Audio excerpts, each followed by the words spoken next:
নমস্কার। আমাদের আজকের পাঠ বিষয়বস্তু শ্রী শ্রী মায়ের জগন্নাথ দর্শন। মহাপ্রভু জগন্নাথ দেবের দর্শন মানসে মাতা ঠাকুরানী ১৩১১ সালে পুনরায় শ্রীক্ষেত্রে গমন করেন এবং প্রায় ২ মাস তথায় বাস করেন। এইবার মায়ের নিকট বহু ভক্তের সমাগম হয়। খুল্লতাত নীলমাধব, লক্ষ্মী দিদি, গোলাপ মা, স্বামী প্রেমানন্দ, রাধারানী এবং আরও কয়েকজন মায়ের সঙ্গে গমন করেন। লেখিকারও মায়ের সঙ্গে যাইবার এবং বাস করিবার সৌভাগ্য হইয়াছিল। মাতা ঠাকুরানী প্রথমে সমুদ্র সন্নিকটে বসু পরিবারের শশীনিকেতনে উঠিলেন। তথায় পুত্রকন্যা সহ কৃষ্ণভাবিনী এবং তাহার গর্ভধারিণীও ছিলেন। গিরিবালা দেবী, গৌরী মা, বরদা মামা, শ্রীম মাস্টার মহাশয়, অবিনাশচন্দ্র চট্টোপাধ্যায়, হরিধন ও কালু বন্দ্যোপাধ্যায়, রাধারমণ বরাট প্রমুখ আরও কতিপয় নরনারী পরে গিয়া মিলিত হইলেন। বাতের পীড়া হেতু এইমাত্র মাতা ঠাকুরানী সাধারণত হরিবল্লভ বসুর গাড়িতে করিয়া দেব দর্শনে যাতায়াত করিতেন।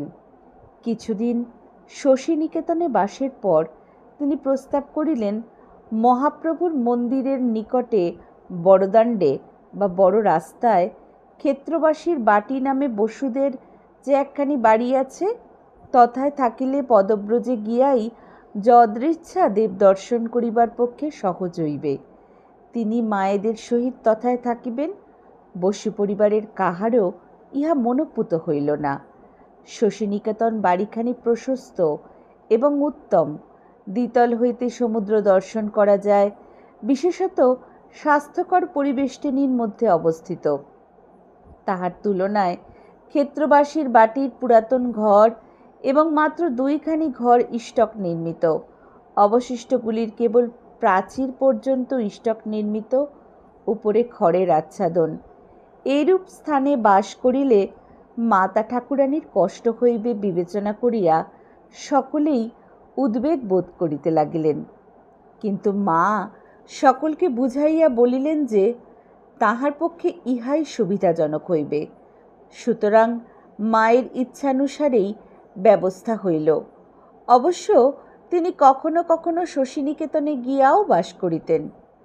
মন্দিরে গিয়া মাতা ঠাকুরানী পতিত পাবন হইতে আরম্ভ করিয়া সকল দেবতার পরিচয় জানাইয়া দিলেন। যদিও একাধিক বার এই তীর্থে আসিবার এবং দেবদেবী দর্শনের সৌভাগ্য হইয়াছে, তথাপি মা যেভাবে পরিচয় করাইয়া দিলেন, ইহাতে বৈশিষ্ট্য ছিল, আনন্দ ছিল। মায়ের সহিত দেব দর্শন হইতে লাগিল। মূল মন্দিরে একদিন মাতা ঠাকুরানী কন্যাকে টানিয়া লইলেন তাহার নিকটে এবং বলিলেন, ভালো করে দেখো মা তোমার প্রভুকে। জগন্নাথ বেদান্তের মূর্তি, সর্বদা তাকে মনে রাখবে। তাহার পর জগন্নাথ দেবকে উদ্দেশ্য করিয়া বলিলেন, আমার মেয়ের ভার নিয়েছ, ওকে রক্ষা করো তুমি। দিবসের অধিকাংশ সময় মহাপ্রভু দর্শন সর্বসাধারণে পাইতে পারে, কিন্তু তাহার কোন কোন বেশ মণিকোঠার ভিতরে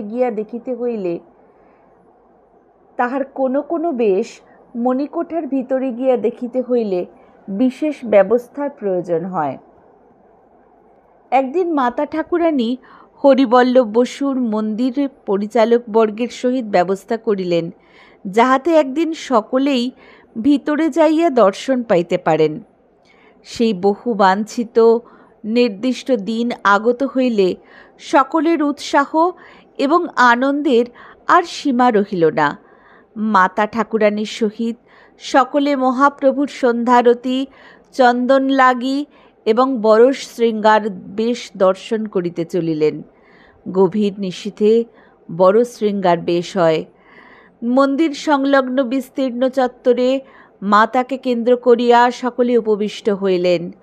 ঊর্ধ্বে খচিত তারকা খচিত নীল আকাশ, চতুর্দিকে নিস্তব্ধতা, তাহার মধ্যে উন্নত শির মন্দির যেন ধ্যান গম্ভীর হইয়া বসিয়া আছে। সেই শান্ত পরিবেশের মধ্যে মা সকলকে নিজ নিজ ইষ্টনাম স্মরণ করিতে নির্দেশ দিলেন।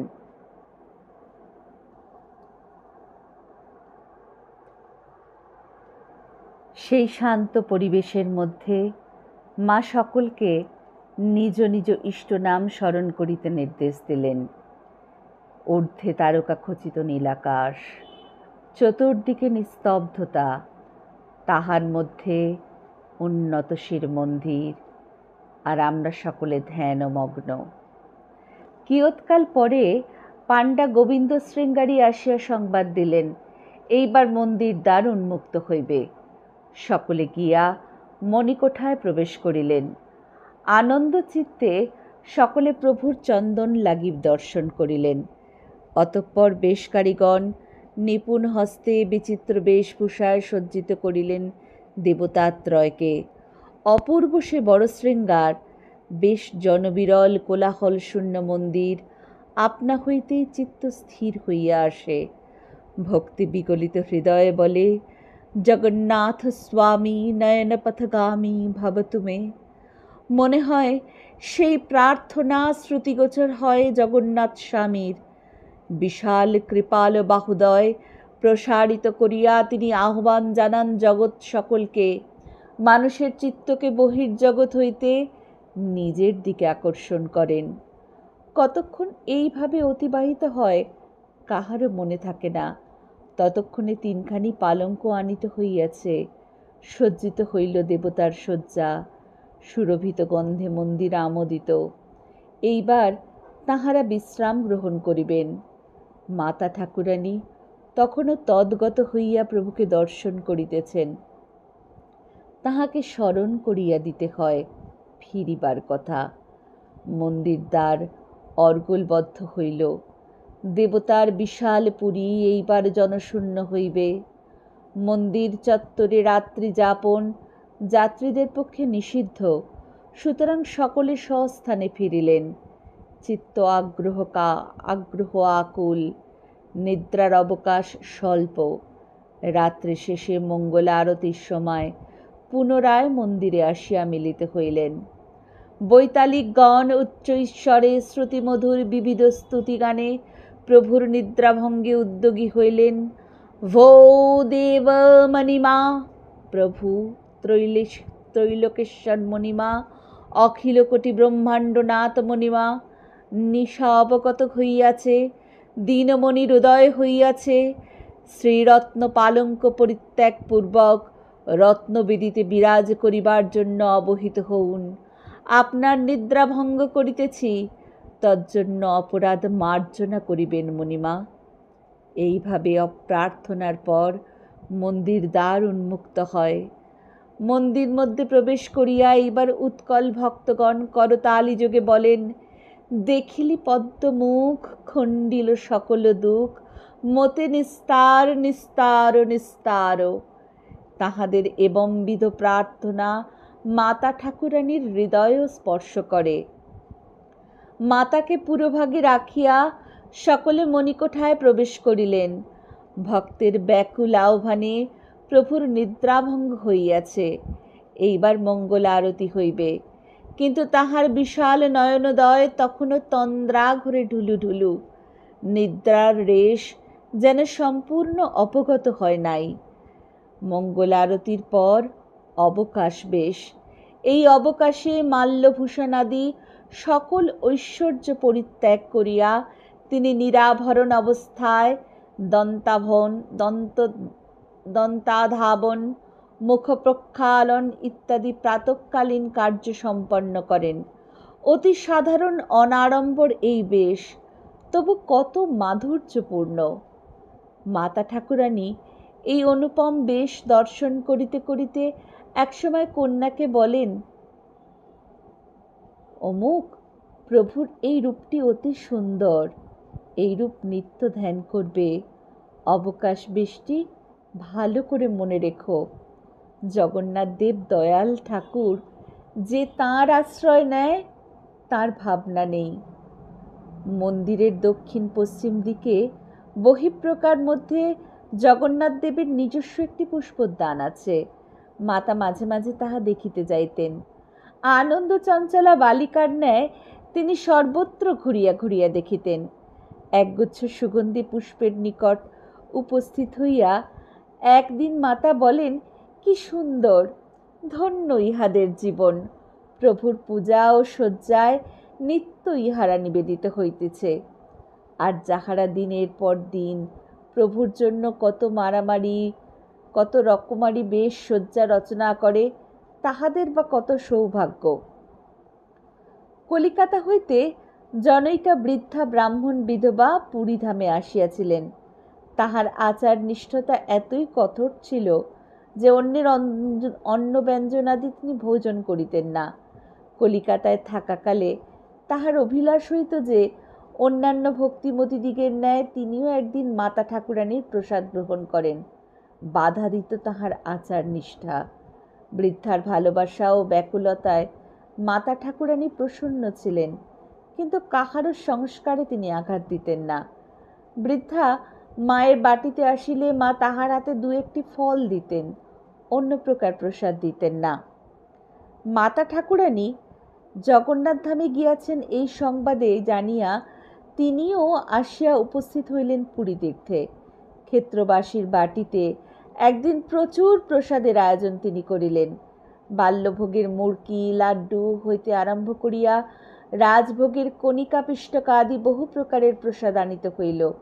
মা সাগ্রহে সকলকে ডাকিয়া বলেন, তোমরা এসো, বুড়ো মা প্রচুর প্রসাদ এনেছেন, আমরা সবাই মিলে গ্রহণ করব। বৃদ্ধা স্বয়ং মাতার মুখে প্রসাদ অর্পণ করিলেন। মা প্রসাদ গ্রহণ করিতে করিতে বৃদ্ধার মুখেও প্রদান করিলেন। বৃদ্ধা আনন্দে অভিভূত হইয়া বলিলেন, মা গো, আমার বহু দিনের অপূর্ণ স্বাদ আজ পূর্ণ হলো। মন্দিরে একদা মাতা ঠাকুরানী ইচ্ছা প্রকাশ করিলেন যে অক্ষয় বটের মূলে বসিয়া সন্তান দিকের সহিত মহাপ্রসাদ গ্রহণ করিবেন। মাতার ইচ্ছা জানিতে পারিয়া গৌরীমা এবং গোলাপ মা তৎক্ষণাৎ আনন্দবাজার হইতে নানাবিধ প্রসাদ আনিয়া মাতৃ সমীপে উপস্থিত করিলেন। তাহা দেখিয়া আরও কতিপয় ভক্ত প্রসাদ আনিতে গেলেন। ইত্যবসরে মাস্টার মহাশয়ও তথায় আসিয়া উপস্থিত হইলেন। অপর্যাপ্ত প্রসাদ সংগৃহীত হইল। মাতা স্বহস্তে অন্ন প্রসাদ মঞ্চাকার স্তূপীকৃত করিতে লাগিলেন। লক্ষ্মী দিদি এবং গৌরীমা তদুপরি ডাল ব্যঞ্জনাদি ঢালিয়া দিলেন। এমন সময় পাণ্ডা ঠাকুর সেই পথে যাইতেছিলেন। তিনি মাতার হস্তে প্রসাদী তুলসী মঞ্জরি অর্পণ করিলেন। মঞ্চের শীর্ষে এবং স্থানে স্থানে তাহা স্থাপিত হইলে সমগ্র প্রসাদ মঞ্চটি একখানি সুসজ্জিত রথের ন্যায় শোভা পাইতে লাগিল। জয় জগন্নাথজি কি জয় ধ্বনি সহকারে মহাপ্রসাদকে প্রণাম করিয়া মাতার নির্দেশে এইবার সকলে প্রসাদের চতুর্দিকে বৃত্তাকারে উপবিষ্ট হইলেন। মাতার মনে মহা আনন্দের সঞ্চার হইয়াছে। তিনি বলিলেন, তোমরা সকলে একটু একটু মহাপ্রসাদ আমার মুখে দাও।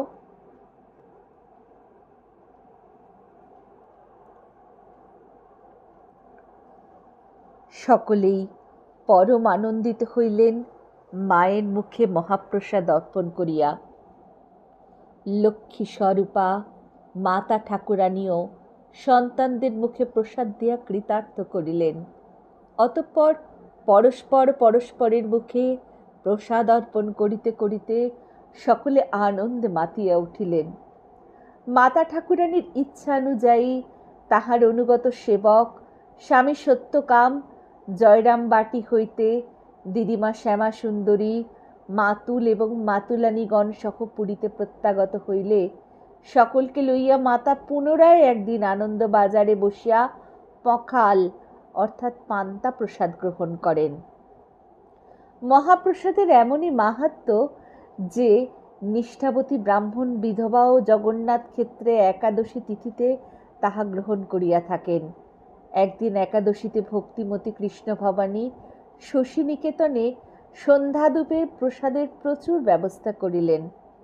অন্নব্যঞ্জন, ঘির ডাড়ি অর্থাৎ ঘৃতযুক্ত ডাল, অম্বল, খাজা, গজা, লুচি নানাবিধ প্রসাদের সমাবেশ হইল। কৃষ্ণ ভবানী পরিবেশন আরম্ভ করিলেন। মাতা ঠাকুরানী সর্বপ্রথম কিঞ্চিৎ প্রসাদ গ্রহণ করিয়া পরে সকলের হাতে দিলেন এবং কেন্দ্রস্থলে উপবিষ্ট হইয়া তত্ত্বাবধান করিতে লাগিলেন। এই দিবসও সকলের একত্রে মায়ের সঙ্গে মহাপ্রসাদ গ্রহণে প্রভূত আনন্দ হইয়াছিল। একদিন মাতা ঠাকুরানী গুন্ডিচা মন্দিরে গেলেন। রথযাত্রাকালে জগন্নাথ দেব যেইখানে যাইয়া অবস্থান করেন তাহা দর্শনান্তে সকলে ইন্দ্রদ্যুম্ন সরোবরে স্নান করিলেন। আর একদিন চন্দন পুকুরে, একদিন আঠার নালায় যাওয়া হয়। 18 নালার কাহিনী বিবৃত করিয়া মা বলিয়াছিলেন, সকল মহৎকর্মের মূলেই ত্যাগ। প্রজার কল্যাণে রাজাকে কত না ত্যাগ স্বীকার করিতে হইয়াছে এই স্থানটিতে। আজ এই পর্যন্ত। গ্রন্থসূত্র সারদা রামকৃষ্ণ, শ্রী দুর্গাপুরী দেবী।